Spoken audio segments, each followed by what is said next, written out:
आणि महापालिका निवडणुकीसंदर्भात मुंबईतून एक महत्त्वाची बातमी आहे। मुंबई महापालिका निवडणुकीसाठी काँग्रेस आणि वंचित बहुजन आघाडीचा एकत्रित जाहीरनामा 5 जानेवारीला प्रसिद्ध केला जाणार आहे। या जाहीरनाम्यामध्ये मुंबईकरांसाठी नेमकं काय आहे आणि मुंबईकरांना आकर्षित करणार हे जाहीरनामा करणार का हे पाहणं देखील महत्त्वाचं ठरणार आहे। विशेष म्हणजे अमराठी मतदारांसाठी या जाहीरनाम्यामध्ये काय विशेष आहे हे पाहणं देखील महत्त्वाचं असणार आहे। तिकडे डोंबिवली महापालिकेमध्ये रवींद्र चव्हाण यांची विजयी घौडदौड सुरूच असल्याचं पाहायला मिळत आहे। भाजपचे अजून 2 उमेदवार विजयी झालेले आहेत। प्रभाग क्रमांक 27 अ मधून मंदा सुभाष पाटील यांची बिनविरोध निवड झाली तर प्रभाग क्रमांक 24 ब मधून ज्योती पवन पाटील यांनी देखील बिनविरोध विजय मिळवला। भाजपचे एकूण 5 उमेदवार कल्याण डोंबिवली महापालिकेमध्ये बिनविरोध निवडून आले। तर महत्त्वाची बातमी आपण पाहतोय, निकालापूर्वीच भाजपसाठी कल्याण डोंबिवलीमध्ये ही दिलासादायक बातमी म्हणावी लागेल, कारण आता पुन्हा एकदा 2 उमेदवार हे बिनविरोध विजयी झाले। आणि आता बातमी नाशिकमधून आहे। नाशिकच्या भाजप शहराध्यक्षांना निष्ठावंत भाजप कार्यकर्त्यांनी गाजर भेट दिलाय। संतप्त कार्यकर्त्यांनी आज शहराध्यक्ष सुनील केदार यांना घेराव घातला। उमेदवारी मिळाली नाही, त्यामुळे कार्यकर्ते आक्रमक बनले होते। महापालिका निवडणुकीमध्ये भाजप कार्यकर्त्यांना तिकीट न मिळाल्यामुळे अनेक निष्ठावंत कार्यकर्ते नाराज झाले। त्यामुळे भाजपमधला अंतर्गत वाद पुन्हा एकदा उफाळून आल्याचं दिसतंय। निष्ठावंत कार्यकर्त्यांच्या रोषाला शहराध्यक्ष सुनील केदार यांना सामोरं जावं लागलंय। दरम्यान कुठलीही अनुचित घटना घडू नये यासाठी नाशिक शहर पोलिसांकडून भाजप कार्यालयाला मोठा बंदोबस्त तैनात करण्यात आला आहे।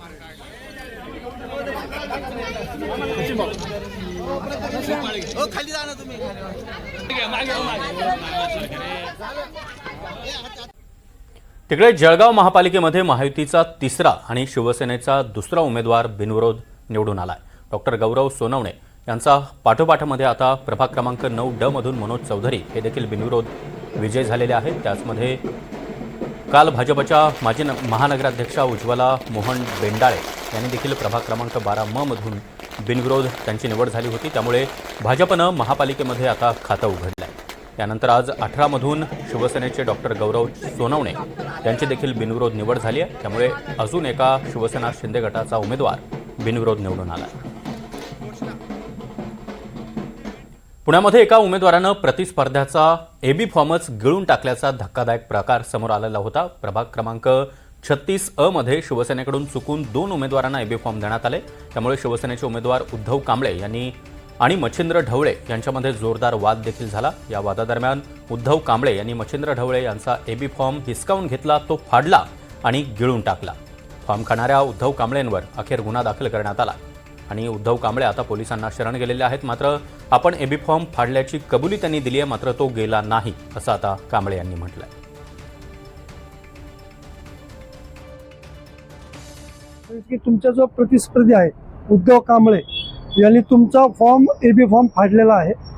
मी म्हटलं ठीक आहे, मला चर्चा कळली म्हटलं ती, पण अशी चर्चा मला कळली की तो फॉर्म फाडला ना, तिने खाल्ला तो फॉर्म, अशी मला चर्चा कळली। तर ते म्हटलं ठीक आहे, आता जे काय झालं माहीत नाही आपल्याला। मग म्हटलं मॅडम आता याच्या पुढचं प्रोसिजर काय तुमची? तर मॅडमचं असं उत्तर आलं की बाबा तुम्हाला आता फक्त एक जनरल निवडणूक आयोग एक लेटर पाठवेल की बाबा तुमचा असा प्रॉब्लेम झालेला आहे की तुम्ही ती झेरॉक्सची प्रत तिची सादर करावी आणि फक्त अर्ज तुम्ही द्यावा की बाबा हे झेरॉक्स मी तुम्हाला प्रत देत आहे।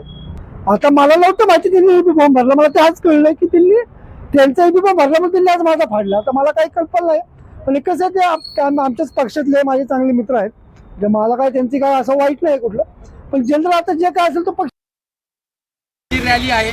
शिवसेनेचे जे आमचे माझे सहकारी आबा बागुल म्हणून जे आहेत उमेदवार, आता त्यांच्या इथनं मला फोन आलाय की तातडीने तू रॅलीमध्ये ये, तिकडे आपण रॅलीला हे करायचं, लोकांपर्यंत पोहोचायचं, आपल्याला शिवसेनेचा झेंडा लोकांपर्यंत पोहोचायचा। शिंदे साहेबांचे तुमचा एबी फॉर्म ग्राह्य धरलेला आहे, त्यांचा कॅन्सल केलाय असं म्हणतात? 100% मला वरिष्ठांनी सांगितलं। पहिला त्यांनी भरलेला आहे, त्यांचा ग्राह्य धरलेला आहे आयोगाने। नाही नाही, असं कसं होऊच शकत नाही। अच्छा, मग तुम्ही प्रचाराला लागलात, हो। तुम्हाला वरिष्ठांकडून कळाले की तुमचा फॉर्म ग्राह्य धरला? हो हो, असं समजलं, मला सांगण्यात आलं।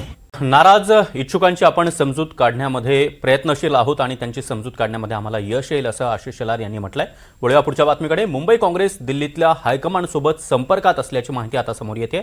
मुंबई महापालिका निवडणुकीच्या प्रचारासाठी संपर्कात आहोत। राहुल गांधी, प्रियंका गांधी यांनी मुंबईमध्ये रोड शो घ्यावा असा काँग्रेस नेत्यांचा आग्रह असल्याचं कळतंय। मुख्यमंत्री रेवंत रेड्डी, सिद्धरामय्या, DK शिवकुमार हे देखील प्रचारासाठी मुंबईत येण्याची शक्यता आता वर्तवली जाते। तर मनसेअध्यक्ष राज ठाकरे यांनी आज उमेदवारांना मार्गदर्शन केलंय. कोणत्याही आमिषाला बळी पडू नका असं आवाहन राज ठाकरे यांनी उमेदवारांना केलंय. मुंबई वाचवण्याची ही शेवटची संधी आहे, त्यामुळे ऑफरकडे लक्ष देऊ नका असं आवाहनच राज ठाकरे यांनी आपल्या उमेदवारांना केलंय. दरम्यान राज ठाकरे यांनी आपल्या उमेदवारांना नेमका काय कानमंत्र दिलाय तो आपण पाहूया. तुम्हाला अनेक ऑफर येतील, पैशाचं आमिष दाखवलं जाईल, आमिषाला बळी पडू नका, मुंबई वाचवायची आहे. मला अनेक ऑफर आल्या, मी पळवून लावल्या. प्रत्येक बूथला आपली 10 माणसं उभी करा. बोगस मतदान व्हायला नको, सतर्क राहा. बोगस मतदार दिसल्यास तिथेच फटकावून काढा. अशा शब्दांमध्ये राज ठाकरे यांनी आपल्या उमेदवारांना कानमंत्र दिला. तिकडे मीरा भाईंदरमध्ये उत्तर भारतीयांचा महापौर बसणार असं वक्तव्य भाजपचे नेते कृपाशंकर सिंह यांनी केलं होतं. त्यावर आता संजय राऊत यांनी जोरदार निशाणा साधलाय. भाजपला मराठी माणसाला महापौर करायचं नाही, कृपाशंकर सिंह भाजपचा बोलका पोपट आहे असा टोला देखील संजय राऊत यांनी लगावलाय.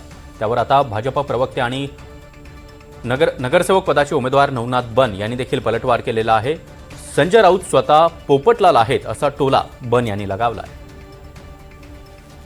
काही दिवसापूर्वी मला वाटते 5-7 दिवस 8 दिवस पूर्वी 10 दिवस आठवत नाही मला, पण तिथे उत्तर भारतीय मोर्चातर्फे एक आयोजित कार्यक्रम केला होता, उत्तर भारतीय समाजाचा स्नेह संमेलन म्हणून. आणि तिथे आम्ही गेलो होतो. ते कार्यक्रमामध्ये असं बोलता बोलताना लोक म्हणलं की उत्तर भारतीय समाज महापौर कधी होईल. मला ठीक आहे, तुम्ही उत्तर भारतीय समाज एवढा नगरसेवक निवडून आला जेणेकरून आपण सांगू की उत्तर भारतीय समाज महापौर करा. हा मीरा भाईंदरमध्ये असा एक प्रसंग होता. त्यामध्ये कुठला हे विषयांतर काही लोक करत आहे ह्या विषयाचा, उत्तर भारतीय समाज किंवा मराठी, तुम्ही मतलब डिव्हिजन करू नका. हा मराठी समाज किंवा उत्तर भारतीय महाराष्ट्रामध्ये राहणारे आम्ही सगळे मतलब मराठी आणि हिंदीमध्ये कुठे फरक करत नाही आणि करणार पण नाही. कृपाशंकर सिंग हे भाजपचा बोलका पोपट आहे, बोलका पत्थर आहे बरं का. आणि भारतीय जनता पक्षाचे कारस्थान आहे. ते आधी वातावरण निर्मिती करतात, चाचपडून पाहतात, आणि त्यांना मुंबईमध्ये मराठी माणसाच्या डोक्यात दगड घालायचाच आहे. त्यांनी ठरवलं आहे की मुंबईमध्ये मराठी माणसाचं डोकं फोडायचं, दगड घालायचं, डोक्यावर खतम करून टाकायचं. आणि कृपाशंकर सिंगचं वक्तव्य हे अनावधानानं केलेलं नसून ही भारतीय जनता पक्षाची रणनीती आहे की वातावरण निर्मिती करायची, माहोल निर्माण करायचा, परप्रांतीयांना जागं करायचं, शिवसेनेविरुद्ध किंवा महाराष्ट्र नवनिर्माण सेनेविरुद्ध आणि मराठी माणसाविरुद्ध मतदान करण्यासाठी प्रवृत्त करायचं. संजय राऊत स्वतः पोपटलाल आहेत. गेल्या 4 वर्षापासून पोपटगिरी करण्याचा प्रयत्न सातत्यानं करतायत. भारतीय जनता पार्टीचा महायुतीचा अजेंडा स्पष्ट आहे की महायुतीचाच महापौर होणार. आम्ही भाषिकवाद, प्रांतिकवाद याच्यामध्ये अजिबात पडत नाही. पण संजय राऊत आणि उभाटा गटाला माझा सवाल आहे की तुम्ही कुणाला महापौर करू इच्छिता? मुंबईमध्ये मुस्लिम आणि खान महापौर करण्याचा प्रयत्न तुमच्या माध्यमातून सुरू आहे, हे महाराष्ट्रानं बघितलंय. उभाटा गटाचा अजेंडा काय आहे हे महाराष्ट्रानं बघितलंय. त्यामुळं तुम्ही मुस्लिम मतांवर आणि हिरव्या मतांवर जिंकण्याचा प्रयत्न करताय हे देखील महाराष्ट्रानं बघितलंय. आणि त्यामुळं तुम्ही महापौर कोणाला करणार याची संपूर्ण माहिती महाराष्ट्राला आहे. संजयजी राऊत, आधी तुम्ही तुमचा अजेंडा स्पष्ट करा. दरम्यान महाराष्ट्रातच मराठीची गळचेपी होत असल्याचा प्रकार पुन्हा एकदा समोर आलाय. तोही मुंबई शेजारच्या मीरा भाईंदरमधून. रेल्वे स्टेशनवर मराठी भाषेतून उद्घोषणा का केली जात नाही असा जाब विचारणाऱ्या मराठी तरुणावरच मुजोरी करण्यात आली आहे. तिथल्या स्टेशन मास्तरनं या मराठी तरुणाला तब्बल 3 तास आपल्या दालनामध्ये डांबून ठेवलं. जिगर पाटील असं या तरुणाचं नाव आहे. मीरा भाईंदरमधून हा धक्कादायक प्रकार समोर आलाय. फक्त हिंदी आणि इंग्रजीला प्राधान्य का? मराठीची गळचेपी का करता असा सवाल या तरुणानं विचारला होता. त्यासाठी स्टेशन मास्तर बिपिन सिंग यांची भेट त्यानं घेतली होती. या मराठी तरुणानं स्टेशन मास्टरकडे तक्रार वही सुद्धा मागितली.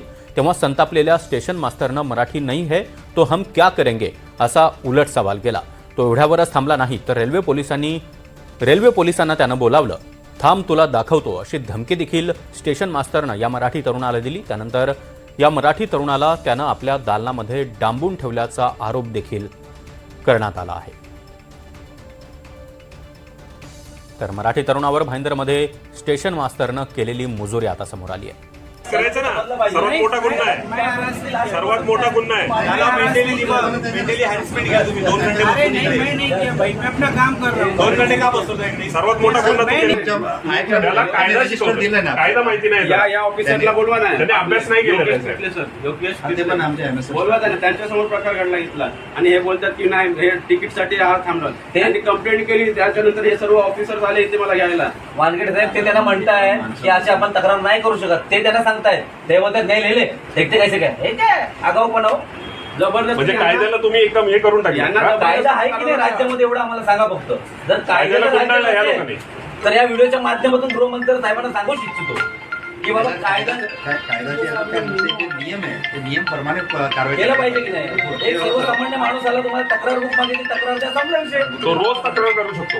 आपण आमचं एक हे बोलते टिकट नव्हतं ना, आता हमें सांगा आप बताओ क्या हुआ था एग्जैक्टली यहाँ पे. मेरे पास टिकट नहीं था वो मेरे को ही पता है, ठीक है, लेकिन एक्चुअल में क्या हुआ था वो बता दो अभी.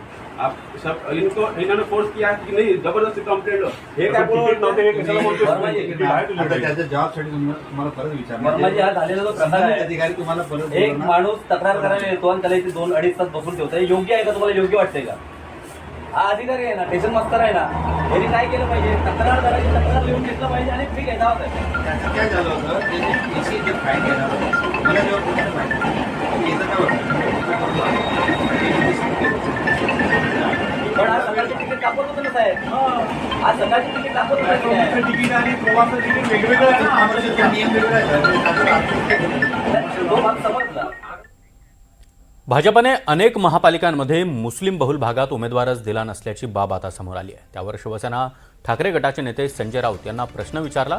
त्यावर भाजपनं अनेक ठिकाणी केवळ मतांसाठी मुस्लिम उमेदवार दिल्याचा आरोप संजय राऊत यांनी केला आहे. त्यावर भाजपच्या किरीट सोमय्या यांनी पलटवार केला. हा देश रामाचा आहे, इथं सगळ्या धर्माचे लोक असावेत, असं सोमय्या यांनी म्हटलंय. नाही, त्यांच्या मुस्लिम उमेदवाराने अनेक ठिकाणी माघारसुद्धा घेतली, हे आपण पाहिलं असेल. त्यांनी मुस्लिम उमेदवार नक्कीच दिले आहेत. पुण्यात दिलेले आहेत, संभाजीनगरला दिलेले आहेत, नाशिकला दिलेले आहेत. हां, आता राणेपुत्रांना सांगा काय करणार तुम्ही, सांगा तुम्ही त्यांना विचारा. एवढा तुम्ही द्वेष करता मुस्लिम समाजाचा, पण शेवटी तुम्हाला मुस्लिम मतांसाठी मुस्लिम उमेदवार त्या त्या भागात द्यावे लागले. की हा देश हा रामाचा देश आहे, रामराज्यवाला देश आहे. हा देश आमची संस्कृती हिंदू संस्कृती, हिंदू धर्म आहे. त्यात इतर धर्माचे लोक असणं याचा आम्ही कधीच विरोध करत नाही.